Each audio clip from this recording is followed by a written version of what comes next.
ಪ್ರೀತಿಯ ಕೇಳುಗರಿಗೆ ನಮ್ಮ ಚಾನಲ್ಗೆ ಸ್ವಾಗತ. ನೀವು ನಮ್ಮ ಚಾನಲ್ಗೆ ಹೊಸಬರಾಗಿದ್ದರೆ ದಯವಿಟ್ಟು ಸಬ್ಸ್ಕ್ರೈಬ್ ಮಾಡಿಕೊಳ್ಳಿ. ಸ್ನೇಹಿತರೆ, ಮಳೆ ಲೈಟ್ ಆಗಿ ಬರ್ತಾ ಇತ್ತು. ಒಂದು ದೊಡ್ಡ ಕಲ್ಯಾಣ ಮಂಟಪ ಸೀರಿಯಲ್ ಲೈಟ್ಗಳಿಂದ ಜಗಮಗ ಹೊಳಿತಾ ಇತ್ತು. ಮಂಟಪದ ಒಳಗಡೆ ಮದುವೆಯ ವಾತಾವರಣ ಇತ್ತು. ಮದುವೆಗೆ ಬಂದಿದ್ದ ಸಂಬಂಧಿಕರು, ನಾದಸ್ವರ ಎಲ್ಲರಿಂದ ಮದುವೆ ಮಂಟಪದಲ್ಲಿ ಖುಷಿಯ ವಾತಾವರಣ ಇತ್ತು. ಜಿಲ್ಲಾಧಿಕಾರಿ ಸಂಜಯ್ ತಮ್ಮ ಕಾರಿಂದ ಕೆಳಗಡೆ ಇಳಿಯುತ್ತಾರೆ. ಜಿಲ್ಲಾಧಿಕಾರಿ ಬಿಳಿ ಶರ್ಟ್ ಮತ್ತು ಫಾರ್ಮಲ್ಸ್ ಪ್ಯಾಂಟ್ನಲ್ಲಿ ಒಳ್ಳೆ ಸಿನಿಮಾ ಹೀರೋ ರೀತಿ ಕಾಣಿಸ್ತಾ ಇದ್ರು. ಇವತ್ತು ಡಿಸಿ ಸಂಜಯ್ನ ಮುಖ್ಯ ಅತಿಥಿಯಾಗಿ ಮದುವೆಗೆ ಆಹ್ವಾನ ಮಾಡಲಾಗಿತ್ತು. ಇಲ್ಲಿ ಮದುವೆ ಆಗ್ತಿದ್ದ ಹುಡುಗನ ತಂದೆ ಆ ಸಿಟಿಯ ಬಹುದೊಡ್ಡ ಬಿಸ್ನೆಸ್ ಮ್ಯಾನ್. ಹೀಗಾಗಿ ಎಲ್ಲರ ಕಣ್ಣುಗಳು ಜಿಲ್ಲಾಧಿಕಾರಿ ಸಂಜಯ್ ಮೇಲೇನೆ ಇತ್ತು. ಡಿಸಿನ ನೋಡ್ತಿದ್ದ ಹಾಗೆ ಅಲ್ಲಿದ್ದ ಜನಗಳು ದಾರಿ ಬಿಟ್ಟು ಕೊಡ್ತಾ ಇದ್ರು. ಮದುವೆಯಲ್ಲಿ ಭರ್ಜರಿ ಊಟದ ವ್ಯವಸ್ಥೆ ಮಾಡಲಾಗಿತ್ತು. ಜಿಲ್ಲಾಧಿಕಾರಿ ವಧುವರರಿಗೆ ಶುಭಾಶಯ ಹೇಳಿ ಊಟದ ಹಾಲಿಗೆ ಹೋಗಿ ಒಂದು ಟೇಬಲ್ನ ಚೇರ್ನ ಮೇಲೆ ಕೂತ್ಕೊಳ್ತಾರೆ. ಅಡುಗೆಯವರು ತಲೆ ತಗ್ಗಿಸಿಕೊಂಡು ಊಟ ಬಡಿಸುತ್ತಿದ್ದರು. ಆಗಲೇ ಜಿಲ್ಲಾಧಿಕಾರಿ ಒಂದು ಮೂಲೆಯಲ್ಲಿ ಪಾತ್ರೆ ತೊಳೆಯುತ್ತಿದ್ದ ಒಬ್ಬಳು ಮಹಿಳೆಯನ್ನ ನೋಡ್ತಾರೆ. ಈ ಮಹಿಳೆ ತುಂಬಾ ಹಳೆಯ ಸೀರೆ ಹಾಕಿಕೊಂಡಿದ್ದಳು. ತಲೆ ಕೂದಲು ಕೆದರಿತ್ತು. ಮಹಿಳೆಯ ಮುಖದಲ್ಲಿ ಸುಸ್ತು ಎದ್ದು ಕಾಣಿಸ್ತಾ ಇತ್ತು. ಈ ಮಹಿಳೆ ವಿಪರೀತವಾಗಿ ಬೆವರುತ್ತಾ ಇದ್ದಳು. ಈ ಮಹಿಳೆಯನ್ನ ನೋಡ್ತಿದ್ದ ಹಾಗೆ ಜಿಲ್ಲಾಧಿಕಾರಿ ಶಾಕ್ ಆಗ್ತಾರೆ. ಹೃದಯ ಬಡಿತ ಜಿಲ್ಲಾಧಿಕಾರಿ ಅವರದ್ದು ತುಂಬಾನೇ ಜೋರಾಗುತ್ತೆ. ತುಂಬಾ ಡೀಪ್ ಆಗಿ ಡಿಸಿ ಕಲೆಕ್ಟರ್ ಆ ಮಹಿಳೆಯನ್ನ ನೋಡ್ತಾರೆ.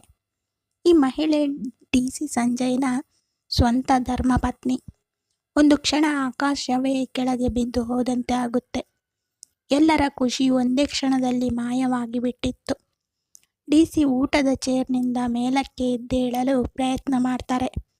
ಆಗ ಡಿಸಿನ ಮದುವೆಗೆ ಕರೆದಿದ್ದ ಬಿಸ್ನೆಸ್ ಮ್ಯಾನ್, ಸರ್ ಕೂತ್ಕೊಳ್ಳಿ ಸರ್, ಊಟ ಮಾಡಿ, ಊಟ ತಣ್ಣಗೆ ಆಗಿಬಿಡುತ್ತೆ ಅಂತ ಹೇಳ್ತಾರೆ. ಕಲೆಕ್ಟರ್ ಸಂಜಯ್ ನಗ್ತಾರೆ. ಆದರೆ ಇವರ ಕಣ್ಣುಗಳು ಒದ್ದೆಯಾಗಿರುತ್ತೆ. ಎಲೆ ಮೇಲೆ ಭಾರಿ ಭರ್ಜರಿ ಭೋಜನ ಬಡಿಸಲಾಗುತ್ತಿತ್ತು. ಎದುರಿಗೆ ಸ್ವಂತ ಹೆಂಡತಿ ಪಾತ್ರೆ ತೊಳಿತಾ ಇದ್ಲು. ಕಲೆಕ್ಟರ್ ಅವರ ಕೈಬೆರಳುಗಳು ಗಡಗಡ ಅಂತ ನಡುಗುತ್ತದೆ. ಕೈನಲ್ಲಿದ್ದ ಸ್ಪೂನ್ ಕಂಟ್ರೋಲ್ ತಪ್ಪುತ್ತಾ ಇತ್ತು. ಕಲೆಕ್ಟರ್ ಮತ್ತೆ ತಲೆ ಎತ್ತಿ ತಮ್ಮ ಹೆಂಡತಿನ ನೋಡ್ತಾರೆ. ಅವಳೇ ಆಶಾ, ಡಿಸಿ ರವರ ಹೆಂಡತಿ. ಡಿಸಿ ಮನಸ್ಸಿನಲ್ಲಿ ನೂರಾರು ಪ್ರಶ್ನೆಗಳು ಉದ್ಭವವಾಯಿತು. ಇವಳು ಇಲ್ಲಿ ಹೇಗೆ ಬಂದಳು? ಆಶಾ ಯಾಕೆ ಈ ರೀತಿ ಮದುವೆ ಮಂಟಪದಲ್ಲಿ ಪಾತ್ರೆ ತೊಳಿತಾ ಇದ್ದಾಳೆ? ಎಲೆ ಮೇಲೆ ರುಚಿಯಾದ ತಿಂಡಿ ತಿನಿಸುಗಳು ಇದ್ದರೂ ಕೂಡ ಡಿಸಿಗೆ ಅವುಗಳನ್ನು ತಿನ್ನೋಕೆ ಮನಸ್ಸು ಬರ್ತಾ ಇರಲಿಲ್ಲ. ಮದುವೆ ಸಂಭ್ರಮ, ಡೋಲು, ಜನಗಳ ಮಾತು ಇದ್ಯಾವುದು ಡಿಸಿಗೆ ಕೇಳಿಸ್ತಾ ಇರಲಿಲ್ಲ. ಬರೀ ಹೆಂಡತಿ ಕೈಬಳೆ ಶಬ್ದ, ಪಾತ್ರೆ ಶಬ್ದ ಮಾತ್ರ ಡಿಸಿಗೆ ಕೇಳಿಸ್ತಾ ಇತ್ತು. ಮನಸ್ಸು ಎದ್ದು ಹೋಗು, ಅವಳ ಜೊತೆ ಮಾತಾಡು ಅಂತ ಹೇಳ್ತಾ ಇತ್ತು. ಆದರೆ ಸಂಜಯ್ನ ಅಧಿಕಾರ ಇದಕ್ಕೆ ತಡಿತಾ ಇತ್ತು. ಇಷ್ಟಕ್ಕೂ ಸಂಜಯ್ ಒಬ್ಬ ಜಿಲ್ಲಾಧಿಕಾರಿ ಹಾಗೂ ಇದು ಒಂದು ದೊಡ್ಡ ಶ್ರೀಮಂತ ವ್ಯಕ್ತಿಯ ಮಗನ ಮದುವೆ. ಸರ್, ನಿಮಗೆ ಇನ್ನು ಏನಾದರೂ ಬೇಕಾ ಅಂತ ಸಪ್ಲೈಯರ್ ಕೇಳ್ತಾನೆ. ಇದು ಡಿಸಿಗೆ ಕೇಳಿಸಲೇ ಇಲ್ಲ. ಡಿಸಿ ಕಿವಿಗೆ ಕೇವಲ ಹೆಂಡತಿ ಪಾತ್ರೆ ತೊಳೆಯುವ ಶಬ್ದ ಮಾತ್ರ ಕೇಳಿಸ್ತಾ ಇತ್ತು. ದಿಢೀರನೆ ಆಶಾ ಕೈಯಿಂದ ಜಾರಿ ಒಂದು ತಟ್ಟೆ ದಪ್ಪ ಅಂತ ಕೆಳಗೆ ಬಿದ್ದು ಬಿಡುತ್ತೆ. ಪ್ಲೇಟ್ ಬಿದ್ದ ಶಬ್ದಕ್ಕೆ ಅಲ್ಲಿದ್ದವರೆಲ್ಲ ವಿಚಿತ್ರ ರೀತಿಯಲ್ಲಿ ಆಶಾನ ನೋಡ್ತಾರೆ. ಅಲ್ಲಿದ್ದ ನೆಂಟರಲ್ಲಿ, ಸಂಬಂಧಿಕರಲ್ಲಿ ಒಬ್ಬಳು ಮಹಿಳೆ, ಏನಮ್ಮ, ನೋಡ್ಕೊಂಡು ತಾನೇ ಪಾತ್ರೆ ತೊಳಿಬೇಕಲ್ವಾ ಅಂತ ಆಶಾಗೆ ಬೈತಾರೆ. ಗಾಬರಿಯಾಗಿ ಆಶಾ ತಟ್ಟೆನ ಎತ್ತಿಕೊಳ್ಳುತ್ತಾಳೆ. ಆಗ ಡಿಸಿ ಸಂಜಯ್ ಗಂಡನ ಆಶಾ ಒಂದು ಸೆಕೆಂಡ್ ನೋಡಿ ತನ್ನ ತಲೆ ತಗ್ಗಿಸಿ ಬಿಡ್ತಾಳೆ. ಅಯ್ಯಯ್ಯೋ, ನೋಡಿಬಿಟ್ರ ನನ್ನ ಗಂಡ ಈ ಸ್ಥಿತಿಯಲ್ಲಿ, ನೋಡಿಬಿಟ್ರ ಅಂತ ಆಶಾ ತನ್ನ ತಲೆ ತಗ್ಗಿಸಿ ಬಿಡ್ತಾಳೆ. ಆಗಲೇ ಆಶಾಳ ಮೈ ಮೇಲೆ ಆಗಿದ್ದ ಗಾಯಗಳನ್ನು ನೋಡಿ ಡಿಸಿ ಶಾಕ್ ಆಗ್ತಾರೆ. ಹಿಂದೆಯಿಂದ ಬಿಸ್ನೆಸ್ ಮ್ಯಾನ್, ಬಿಡಿ ಕಲೆಕ್ಟರ್ ಸರ್, ಇಂಥವರೆಲ್ಲ ಹೀಗೇನೆ, ಇವರ ಬಗ್ಗೆ ತಲೆ ಕೆಡಿಸಿಕೊಳ್ಳಬೇಡಿ ಅಂತ ಹೇಳ್ತಾರೆ. ನಕ್ಕ ಡಿಸಿ ಸ್ಪೂನ್ ಕೆಳಗೆ ಇಟ್ಟು ಚೇರ್ನಿಂದ ಊಟ ಅರ್ಧಕ್ಕೆ ಬಿಟ್ಟು ಮೇಲೆ ಎದ್ದು ಸೀದಾ ಆಶಾ ಪಾತ್ರೆ ತೊಳಿತಿದ್ದ ಜಾಗ ಬಳಿಗೆ ಡಿಸಿ ಸಾಹೇಬರು ಹೋಗ್ತಾರೆ. ಡಿಸಿ ರವರ ಒಂದೊಂದು ಹೆಜ್ಜೆಯು 100 ಹೆಜ್ಜೆಗಳಿಗೆ ಸಮ. ಡಿಸಿ ರವರ ತಲೆಯಲ್ಲಿ ಎಲ್ಲ ಹಳೆಯ ನೆನಪುಗಳು ನೆನಪಿಗೆ ಬರಲು ಶುರುವಾಯಿತು. ಆಶಾನ ಮೊದಲ ಬಾರಿ ನೋಡಿದ್ದು, ಮೊದಲ ಬಾರಿ ಆಶಾಳ ಕೈ ಮುಟ್ಟಿದ್ದು ಎಲ್ಲವೂ ನೆನಪಾಗುತ್ತೆ. ಅಂಥ ಆಶಾ ಈಗ ಇಂತಹ ದುಸ್ಥಿತಿಯಲ್ಲಿ ಇರೋದು ನೋಡಿ ಡಿ.ಸಿ. ಸಂಜಯ್ಗೆ ತುಂಬಾನೇ ನೋವಾಗುತ್ತೆ. ಮದುವೆ ಮಂಟಪದಲ್ಲಿ ಎ.ಸಿ. ಆನ್ ಆಗಿದ್ರೂ ಆಶಾ ಬೆವರುತ್ತಿದ್ದಳು. ಏನೂ ಆಗದೇ ಇರುವಂತೆ ಆಶಾ ಈಗಲೂ ತನ್ನ ಪಾಡಿಗೆ ತಾನು ತಟ್ಟೆ ತೊಳೆಯುತ್ತಿದ್ದಳು. ಸಂಜಯ್ನ ನೋಡಿದರೂ ನೋಡದಂತೆ ಆಶಾ ವರ್ತಿಸುತ್ತಿದ್ದಳು. ಆಶಾ, ನೀನು ಇಲ್ಲಿ ಏನು ಮಾಡ್ತಾ ಇದ್ದೀಯಾ ಅಂತ ಸಂಜಯ್ ಆಶಾನ ಪ್ರಶ್ನೆ ಮಾಡ್ತಾರೆ. ಒಂದು ಬಾರಿ ತಲೆ ಎತ್ತಿ ನೋಡಿದ ಆಶಾ ಮತ್ತೆ ತಲೆ ತಗ್ಗಿಸಿ ಬಿಡ್ತಾಳೆ. ಅಲ್ಲಿದ್ದ ಬೇರೆ ಪಾತ್ರೆ ತೊಳೆಯುತ್ತಿದ್ದ ಮಹಿಳೆಯರು ಕಲೆಕ್ಟರ್ನ ಮತ್ತು ಆಶಾನ ಇಬ್ಬರನ್ನು ನೋಡುತ್ತಾ ಗುಸುಗುಸು ಮಾತಾಡಲು ಶುರು ಮಾಡಿದರು. ಆಶಾ, ನೀನು ಇಲ್ಲಿ ಈ ರೀತಿ ಇರಬಾರದಿತ್ತು ಅಂತ ಸಂಜಯ್ ಹೇಳ್ತಾರೆ. ಗಂಡ ಎಷ್ಟೇ ಮಾತಾಡಿಸಿದರೂ ಆಶಾ ಮರು ಮಾತಾಡದೆ ತನ್ನ ಪಾಡಿಗೆ ತಾನು ಪಾತ್ರೆ ತೊಳಿತಾ ಇದ್ದಳು. ಮತ್ತೆ ಇಲ್ಲಿಗೆ ಬಂದಂತಹ ಬಿಸ್ನೆಸ್ ಮ್ಯಾನ್, ಅರೆ ಸರ್, ಇವರನ್ನೆಲ್ಲ ನೀವು ಯಾಕೆ ಮಾತಾಡಿಸುತ್ತೀರಾ? ಇವರೆಲ್ಲ ಇಷ್ಟಪಟ್ಟೆ ಕೆಲಸಕ್ಕೆ ಬಂದಿರುತ್ತಾರೆ. ಇವರನ್ನೆಲ್ಲ ಯಾರು ಬಲವಂತದಿಂದ ಈ ಕೆಲಸಕ್ಕೆ ಕರ್ಕೊಂಡು ಬಂದಿಲ್ಲ. ಇವರಿಗೆ ಹಣ ಸಿಗುತ್ತೆ, ಆದರೂ ನಾಟಕ ಮಾಡ್ತಾರೆ ಅಂತ ಬಿಸ್ನೆಸ್ ಮ್ಯಾನ್ ಹೇಳ್ತಾನೆ. ಬಿಸ್ನೆಸ್ ಮ್ಯಾನ್ನ ನೋಡ್ತಾ ಎಷ್ಟು ಹಣ ಸಿಗುತ್ತೆ ಅವರಿಗೆಲ್ಲ ಅಂತ ಸಂಜಯ್ ಕೇಳ್ತಾರೆ. ಇವರ ಯೋಗ್ಯತೆಗೆ ತಕ್ಕಷ್ಟು ದುಡ್ಡು ಕೊಡ್ತೀವಿ, ಆದರೆ ಇವರ ಅತಿ ಆಸೆ ಯಾವತ್ತೂ ಕಡಿಮೆಯಾಗಲ್ಲ ಸರ್ ಅಂತ ಹೇಳಿ ಬಿಸ್ನೆಸ್ ಮ್ಯಾನ್ ವ್ಯಂಗ್ಯವಾಗಿ ನಗ್ತಾನೆ. ಡಿ.ಸಿ. ಸರ್ ಮತ್ತೆ ತಮ್ಮ ಹೆಂಡತಿ ಮುಖಾನ ನೋಡ್ತಾರೆ. ಆಶಾ ಏನೋ ಹೇಳೋಕೆ ಬಯಸುತ್ತಿದ್ದಳು, ಆದರೆ ಹೇಳ್ತಾ ಇರಲಿಲ್ಲ. ಆಶಾಳ ಮೈ ಮೇಲಿದ್ದ ಗಾಯ ನೋಡಿ, ಯಾರು ನಿನಗೆ ಆಶಾ ಹೊಡೆದಿದ್ದು ಅಂತ ಸಂಜಯ್ ಕೇಳ್ತಾರೆ. ಅಲ್ಲಿದ್ದವರೆಲ್ಲ ಡಿ.ಸಿ.ಗೆ ಯಾಕೆ ಈ ಪಾತ್ರೆ ತೊಳೆಯುವ ವಿಷಯ ಅಂತ ಆಶ್ಚರ್ಯದಿಂದ ನೋಡ್ತಾ ಇರ್ತಾರೆ. ಆಶಾ ತನ್ನ ತಲೆ ಎತ್ತುತ್ತಾಳೆ, ಆದರೆ ಏನೂ ಮಾತಾಡೋದಿಲ್ಲ.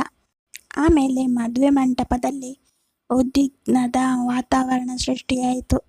ಪ್ರತಿಯೊಬ್ಬರು ಇವರಿಬ್ಬರನ್ನೇ ನೋಡ್ತಾ ಇದ್ದರು. ಡಿ.ಸಿ. ಸರ್ ಪಾತ್ರೆ ತೊಳೆಯುವವಳ ಜೊತೆ ಏನು ಮಾತಾಡ್ತಾ ಇದ್ದಾರೆ ಅಂತ ಅಲ್ಲಿದ್ದವರೆಲ್ಲ ಯೋಚನೆ ಮಾಡ್ತಾರೆ. ಹೆಂಡತಿ ಕೆನ್ನೆ ಮೇಲೆ ಮಾರ್ಕ್ ಬೀಳುವ ರೀತಿ ಹೊಡೆದಿದ್ದು ಯಾರು ಅಂತ ಡಿ.ಸಿ. ಸಂಜಯ್ ನೋಡ್ತಾ ಇರ್ತಾರೆ. ಆಗಲೇ ಅಲ್ಲಿದ್ದ ಗುಂಪಿನಿಂದ ಒಬ್ಬಳು ಮಹಿಳೆ ಮೆಲು ಧ್ವನಿಯಲ್ಲಿ ಈ ರೀತಿ ಹೇಳ್ತಾಳೆ. ಮಾಲೀಕರ ಹೆಂಡತಿ ತುಂಬ ಕೋಪಿಷ್ಠೆ. ನಿನ್ನೆ ಕೂಡ ಒಬ್ಬಳು ಹುಡುಗಿಗೆ ಹೊಡಿತಾ ಇದ್ದಳು ಅಂತ ಹೇಳ್ತಾಳೆ. ಡಿ.ಸಿ. ಸರ್ ಆಶಾಳ ಕೈ ಹಿಡ್ಕೊಂಡು, ಯಾರು ಆಶಾ ನಿನಗೆ ಈ ರೀತಿ ಹೊಡೆದಿರೋದು ಹೇಳು ಅಂತ ಮತ್ತೆ ಕೇಳ್ತಾರೆ. ಆಶಾ ತಲೆ ಎತ್ತಿ ಸಂಜಯ್ನ ಕಣ್ಣುಗಳನ್ನೇ ನೋಡ್ತಾಳೆ. ಕೆಲ ಸಮಯ ಮದುವೆ ಮಂಟಪ ಮೌನವಾಯಿತು. ಸರ್, ನಿಮಗೆ ಯಾಕೆ ಇದೆಲ್ಲ? ಇದು ನಮ್ಮ ವೈಯಕ್ತಿಕ ವಿಷಯ. ಒಬ್ಬಳು ಪಾತ್ರೆ ತೊಳೆಯುವವಳ ವಿಷಯಕ್ಕಾಗಿ ಇಷ್ಟೊಂದು ಸೀರಿಯಸ್ ಆಗುವ ಅವಶ್ಯಕತೆ ಇಲ್ಲ ಸರ್ ಅಂತ ಬಿಸ್ನೆಸ್ ಮ್ಯಾನ್ ಡಿ.ಸಿ. ಸರ್ಗೆ ಹೇಳ್ತಾನೆ. ಸಂಜಯ್ ಗುರಾಯಿಸಿಕೊಂಡು ಆ ಬಿಸ್ನೆಸ್ ಮ್ಯಾನ್ನ ನೋಡ್ತಾರೆ. ಡಿ.ಸಿ. ಕೊಟ್ಟ ಲುಕ್ಗೆ ಸ್ವಲ್ಪ ಭಯಪಟ್ಟ ಬಿಸ್ನೆಸ್ ಮ್ಯಾನ್, ಸರ್, ಇವರೆಲ್ಲ ತುಂಬ ಚೀಪ್ ಜನ. ಇದು ನಮ್ಮ ಮನೆಯ ವಿಷಯ, ನೀವು ತಲೆ ಕೆಡಿಸಿಕೊಳ್ಳಬೇಡಿ ಅಂತ ಡಿ.ಸಿ.ಗೆ ಬಿಸ್ನೆಸ್ ಮ್ಯಾನ್ ಹೇಳ್ತಾನೆ. ಡಿ.ಸಿ. ಬಿಸ್ನೆಸ್ ಮ್ಯಾನ್ ಮಾತುಗಳನ್ನು ಕೇಳಿಸಿಕೊಳ್ಳುವುದಿಲ್ಲ. ಈಗಲೂ ಕೂಡ ಆಶಾಳನ್ನೇ ನೋಡುತ್ತಾ, ನಡಿ ಆಶಾ, ಇಲ್ಲಿಂದ ಹೋಗೋಣ ಅಂತ ಡಿ.ಸಿ. ಸಾಹೇಬ್ರು ಹೇಳ್ತಾರೆ. ಆಶಾ ಶಾಕ್ ಆಗಿ ಸಂಜಯ್ನ ನೋಡ್ತಾಳೆ. ಡಿ.ಸಿ. ರವರ ಮಾತಿಗೆ ಇಡೀ ಮದುವೆ ಮಂಟಪ ನಿಶಬ್ದವಾಗಿತ್ತು. ಡಿ.ಸಿ. ರವರ ಹಿಂದೆನೇ ಆಶಾ ಕೂಡ ನಡ್ಕೊಂಡು ಮದುವೆ ಮಂಟಪದಿಂದ ಇಬ್ಬರು ಹೊರಗಡೆ ಬರ್ತಾರೆ. ಹೊರಗೆ ಸಣ್ಣದಾಗಿ ಮಳೆ ಬರ್ತಾ ಇತ್ತು. ಗಾಳಿ ವಿಪರೀತವಾಗಿ ಬೀಸುತ್ತಾ ಇತ್ತು. ಎದುರಿಗೆ ಸರ್ಕಾರಿ ಕಾರು ಬಂದು ನಿಂತುಕೊಳ್ಳುತ್ತೆ. ಆದರೆ ಡಿ.ಸಿ. ಆ ಕಾರನ್ನು ಹತ್ತೋದಿಲ್ಲ. ಹಾಗೆ ನಡ್ಕೊಂಡು ಮದುವೆ ಮಂಟಪದಿಂದ ಹೊರಗೆ ಬರ್ತಾರೆ.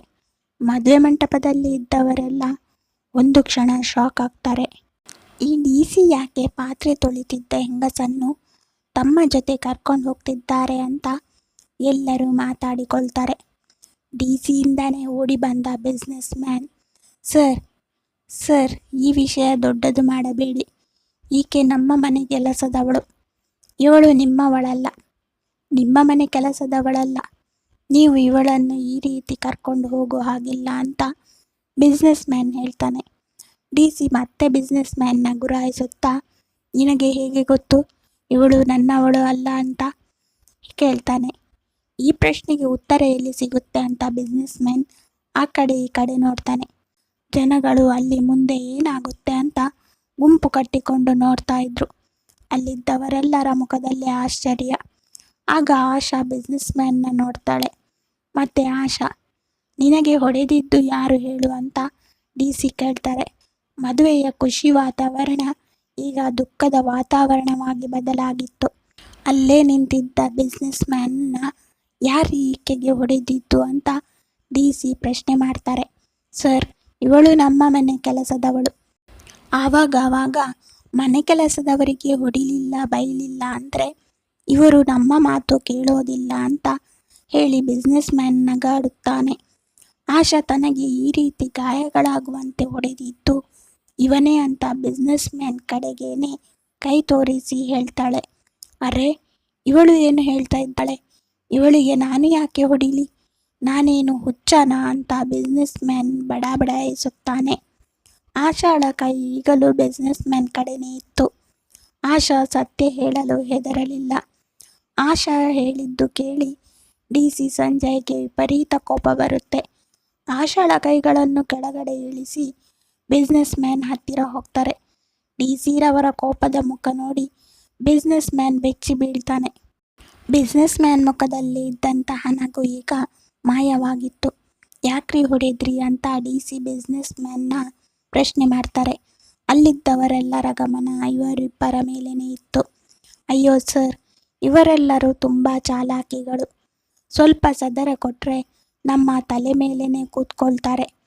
ಇವರು ತುಂಬ ಸುಳ್ಳು ಹೇಳ್ತಾರೆ ಸರ್.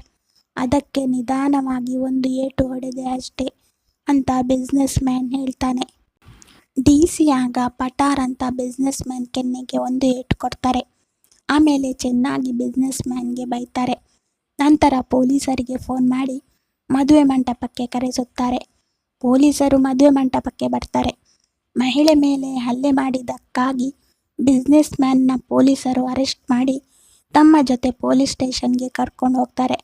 ನಂತರ ಅಲ್ಲಿದ್ದ ಎಲ್ಲರ ಮುಂದೆ ಡಿ.ಸಿ ಸಂಜಯ್, ಈ ಆಶಾ ನನ್ನ ಹೆಂಡತಿ. ನಮ್ಮಿಬ್ಬರ ನಡುವೆ ಏನೋ ಜಗಳ ಆಗಿ ವಿಚ್ಛೇದನ ಆಗಿತ್ತು. ಇಬ್ಬರು ದೂರ ಆಗಿದ್ವಿ.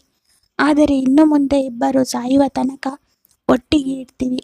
ವಿಚ್ಛೇದನ ಕ್ಯಾನ್ಸಲ್ ಮಾಡ್ಕೋತೀವಿ ಅಂತ ಹೇಳಿ ಆಶಾಳ ಕೈ ಹಿಡ್ಕೊಂಡು ಡಿ.ಸಿ ಜಿಲ್ಲಾಧಿಕಾರಿ ಸಂಜಯ್ ತಮ್ಮ ಜೊತೆನೇ ಕರ್ಕೊಂಡು ಹೋಗ್ತಾರೆ. ಸ್ನೇಹಿತರೆ, ಈ ವಿಡಿಯೋ ಇಷ್ಟ ಆಗಿದ್ದರೆ ಲೈಕ್ ಮತ್ತು ಶೇರ್ ಮಾಡಿ. ಸಬ್ಸ್ಕ್ರೈಬ್ ಮಾಡಿದವರು ದಯವಿಟ್ಟು ಸಬ್ಸ್ಕ್ರೈಬ್ ಮಾಡಿಕೊಳ್ಳಿ. ಧನ್ಯವಾದ.